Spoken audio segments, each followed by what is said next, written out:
We go. This is a ranked 2v2 onslaught between the Carbon team on the left side, Eagleye1 and V1TOR, both in the classic Helix, and their opponents, it will be the green team on the right side. It is Stuart98 in the Black Ops Angel and maplestage in the Black Ops Striker. I will let you guys know that I actually did watch this game, but from the perspective of maplestage, who was streaming it at the time. So I fully aware of the outcome of this game and the next game. There were two games played by these two teams, and they were pretty awesome. So I asked Stuart for the replays. Both teams going to go pretty standard and actually both combine forces to take their first outposts. So no immediate harass from either side quite yet.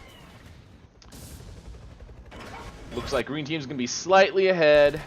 But they're pretty much even. It's very, very even right now. But maplestage is going to grab a couple buckies. Okay, yeah, Maple really loves setting buckies on capture command or any kind of command while he does other things. He uses buckies the way that a high tier player should, kind of, the way that shooters were used previously very often. But Maple going to do a little bit of harass here. Will he be able to get any? I guess he killed those creeps, so he will delay that outpost capture, while V1TOR did not do any delaying. I don't know if he even got anything done over here on the right side, but the green team slightly ahead now, grabbing that outpost first, grabbing their forward outpost first. Mid-fight is starting. Pretty symmetrical, identical approaches. Oh, okay, no, V1TOR is going to go for the low ground, and maplestage is going to go with a couple of jokers for harass down here at the bottom left. Gonna grab those jokers and maplestage uses afterburners quite a lot, basically just as a high tier, striker player should. Striker afterburners is pretty crazy strong. Very low energy consumption, especially at higher levels, and the speed boost that it gives you is ridiculous. And it can be combined not just with, or not combined, but it's not just used to get from place to place. It can also be combined with carrying to micro extremely fast, and I think that's one thing that Rex did a lot. maplestage and Stuart now pushing, but Stuart is not here to support, and maplestage going down, so Stuart is now coming back here with a generator. Okay, so he was grabbing a generator so he could snipe with his Angel, and now I think these units are getting kind of caught up, and they are not approaching the Carbon team. Stuart actually going to get killed here by the Helix as well. Air-to-ground missiles against an Angel, very, very strong, because Angel basically forced to be on the ground sniping as much as possible to maximize, what it is, characteristic of as a mech. maplestage needs to pull back. He needs to bring his units behind the outposts for cover, and actually that outpost is running out of energy. If he doesn't, if he's not too careful, he might get finished off here. Stuart now coming back to the fight, but yeah, Carbon team is pushing in, getting the outpost neutralized very easily, and green team is pretty far behind right now. It's 36-23, and Stuart, oh no, man, even with the loop, gets himself killed. V1TOR with that finish.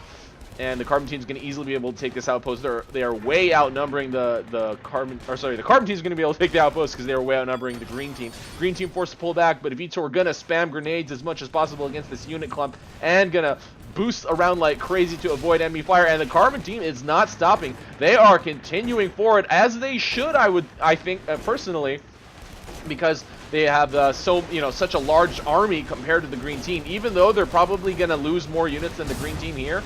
Oh, actually, no, they might not.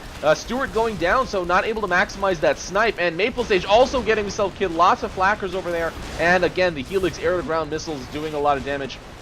So 46-24, 22 now. Carbon team's going to roll right through. There is very little left over here for the green team, so that push at the top, I know I usually do turning point at the end, but I guess the push at the top there by the green team, maplestage getting himself killed, and Stuart not being there and dying in the middle of that attack as well. And these units stalled, the units that stalled right about there. That was pretty much it, I think, and there's very little that the green team can do, I think, to come back in this game. Like, I don't even really know what they could do. The Carbon team is continuing the pressure, non-stop aggression, and they are definitely using their units to their advantage. Oh, I completely forgot to mention, I am like 99.9% sure Eagleye1 is a smurf, because I think I did a name check. Or not a name check. I just looked at his level. Right now, this doesn't work. So if I go like this, if I click on his name and go like that, yep, it just pops up one of the other random players.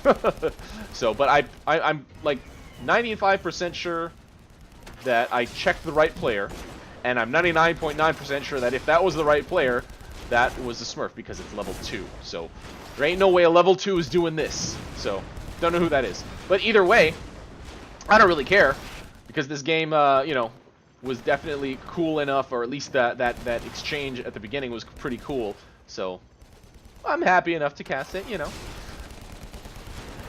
But yeah, the Carbon team could really just push all the way through. Stuart trying to pick some stuff off with some generator sniping or generator supported sniping, which he is able to do. Can you loop with something in your cargo? No, I guess not. That's why he abandoned that generator. Now, finally deciding to put Heavy Mine down, but okay, Eagleye is just going to path right around it. This path right here on Salt.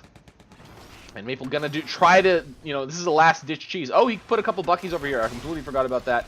He put a couple buckies down here on the bottom lane on capture to neutralize this post. But at this point, there are so many Carbon units over here that even if he can start building up an army, he is way too far from the Carbon fort that is pretty much undefended. I guess 2 tanks, but that's not super relevant. But right now, it is the Carbon team with a crap ton of units about to get this finish on the green team right here. And Stuart realizing, oh, hey, Maple took that outpost. He's going to drop down whatever he can, I guess. But let's go back here, and that is death right there. That is a death push. There is nothing defending for this green team, and, well, let's just sit here and watch. Oh, yes, the death sound. Oh, yes, the death sound. V1TOR just kind of standing. Maplestage kind of standing.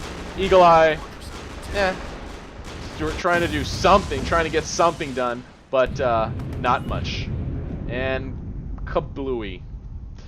Carbon team, Eagleye1 and V1TOR going to take this ranked 2v2 over Stuart98 and maplestage. Game 2 is on my channel right now, so go take a look. This is RUI, and that is game. See you next time.